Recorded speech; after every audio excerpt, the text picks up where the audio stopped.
Amén. Estamos próximos a la Pascua, ¿verdad? Y todo el mundo está hablando de la Pascua, pero cuando hacemos un poco de memoria y prestamos atención a qué es lo que se habla de la Pascua, uno va a encontrar, como cada año tenemos que repetir lamentablemente, y se profundiza en ese sentido, que es una mini vacación. Llega Semana Santa y las personas están ya planificando, los que quieren viajar y los que no quieren que los otros viajen, ¿no? Porque también aprovechan a los choferes, los pilotos y la gente que trabaja en los aeropuertos y trabaja en diferentes lugares turísticos para reclamar por su salario. O sea, esperan las fechas que son fechas turísticas. Semana Santa, quizás para la mayoría de la gente y del mundo cristiano occidental, lo que menos tiene ellos en cuenta es el sacrificio de Jesucristo, sino lo que se tiene en cuenta es un tiempo para salir, para viajar, para desenchufarse, para ir a la costa, para ir a las montañas, para ir a algún lugar y salir del entorno donde cada uno se mueve diariamente. Y todo esto, ¿por qué? Porque en realidad la fecha de Semana Santa es una fecha de vacaciones. Y no se tiene en cuenta lo que realmente significa para el ser humano, para el hombre que necesita la salvación por medio de Jesucristo, lo que significa la Pascua. Así que aquí el autor de Hebreos nos da una introducción al tema. Y nosotros podemos pensar y recordar en la Pascua en la antigüedad, en el libro de Éxodo. Pascua significa pasar de largo. Y tiene que ver con el juicio que venía de Dios sobre los egipcios, desde el primogénito del hijo del faraón hasta el último de los animales, porque Egipto se negaba a dejar en libertad al primogénito de Dios, que era Israel. Entonces allí viene el juicio luego de 9 plagas anteriores, el último, la 10ª plaga era la muerte de los primogénitos, y allí se establece la Pascua. Y la Pascua tenía que ver con que se tomaba un cordero, se mataba ese cordero por familia, se habían reunidos, y se tomaba la sangre y se pintaba el dintel de la puerta y los postes de la puerta para que el ángel heridor, cuando pasara, viera la sangre y pasara de largo, y en esa casa no hubiera mortandad, porque esa casa estaba bajo la cobertura de la sangre de ese cordero que había muerto como sustituto del primogénito. Pero sobre las casas donde no estaba la sangre, entonces allí había juicio, allí había plaga, allí había muerte. Y dice la palabra que entonces hubo muerte en Egipto, desde el primogénito de los animales hasta el primogénito del faraón. No hubo casa donde no hubiera en Egipto un muerto, por causa entonces del juicio de Dios, porque Egipto se negaba a dejar en libertad al primogénito de Dios, que en ese caso era el pueblo de Israel, eran los hijos de Dios, el pueblo de Israel. Así que mire, qué tremendo, porque tomando esa circunstancia histórica, es que Dios estaba anticipando lo que iba a hacer. Dios estaba anticipando lo que iba a hacer para toda la humanidad. En ese caso lo hizo para los israelitas, su pueblo, descendientes de Abraham. Pero ahora Dios estaba anticipando que iba a hacerlo para todas aquellas personas que pusieran su confianza en Jesucristo. De hecho, en aquella misma oportunidad, los egipcios que creyeron en la advertencia de Dios, en la palabra de Dios, y que se reunieron y hicieron lo mismo que los israelitas, también ellos recibieron protección y salvación de parte de Dios, porque ellos habían creído. Ahí uno se da cuenta de que Dios no hace diferencia. Todo aquello que ponen su confianza y su corazón en Él, Dios actúa de la misma manera. Así que la Pascua nos habla de un pacto nuevo.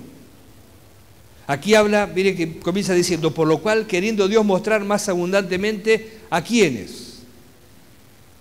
¿A quiénes le quiere mostrar Dios? La seguridad de su promesa. Dice, la promesa que es inmutable, su consejo. Dios interpuso juramento para darle seguridad a ¿quiénes?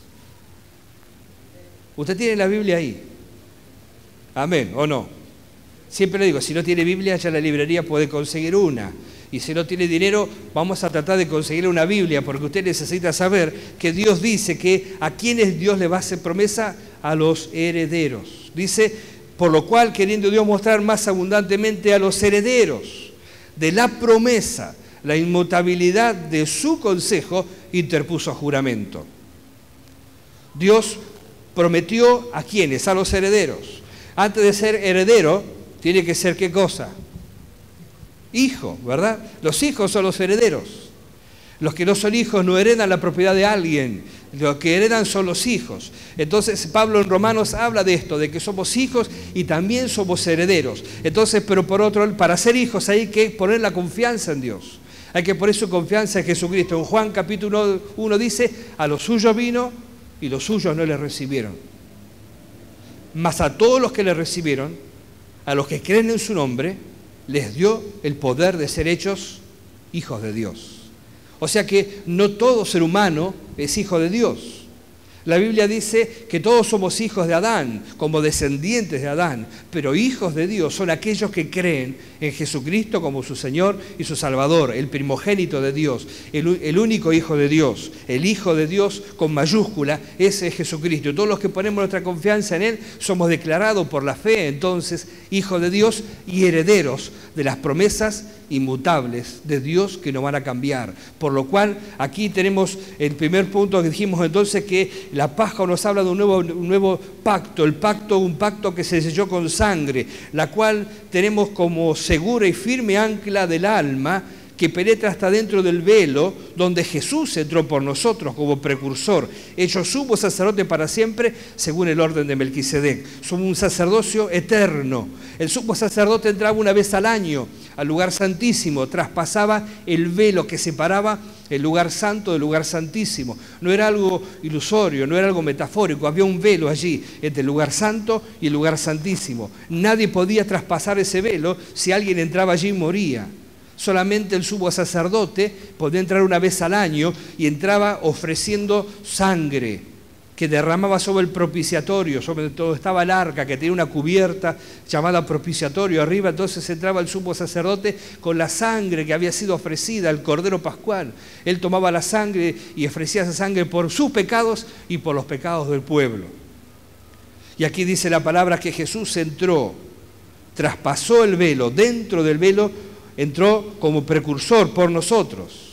Él entró ofreciendo su propia sangre, esa sangre que derramó la cruz del Calvario, esa sangre que es la sangre del nuevo pacto. El antiguo pacto había sido establecido mediante sangre, pero sangre de animales, de corderos, de machos cabríos, que eran ofrecidos permanentemente sobre el altar. La sangre de la expiación por el pecado. Se había establecido el antiguo pacto por la sangre, la aspersión de la sangre, sobre entonces la ley, sobre todo lo que tenía que ver con el tabernáculo. Pero ahora Jesús, el precursor, que entró por nosotros al lugar santísimo, a la presencia de Dios, ya no al lugar santísimo del templo, sino a la presencia misma de Dios, al lugar santísimo que es el original, donde fue tomado el modelo que se hizo luego en la tierra. Él entró allí con su propia sangre, para establecer y confirmar ese pacto, un pacto y una promesa de Dios que no va a cambiar, es inmutable, su consejo no cambia, no es posible que Dios mienta, dice aquí, ¿verdad? Dios no es mentiroso. Este pacto fue sellado mediante la sangre de Jesucristo. Y esta promesa que es inmutable, que Dios ha hecho, tiene que ver con la bendición. Si uno lee el contexto ahora de Abraham y de las promesas de bendición que Dios le hizo a Abraham, y que Abraham le creyó a Dios. Entonces, las promesas que Dios ha hecho son promesas de bendición, promesas de salvación, promesas de vida eterna para todos aquellos que le creen, porque son sus hijos, y como hijos son herederos. Hemos leído otras veces pasajes de la palabra de Dios donde Jesús le dice a los discípulos: no temáis manada pequeña, porque a vuestro Padre le ha placido daros el reino. Dios le plació a Dios quiso hacerlo así, darnos su reino a aquellos que le creen.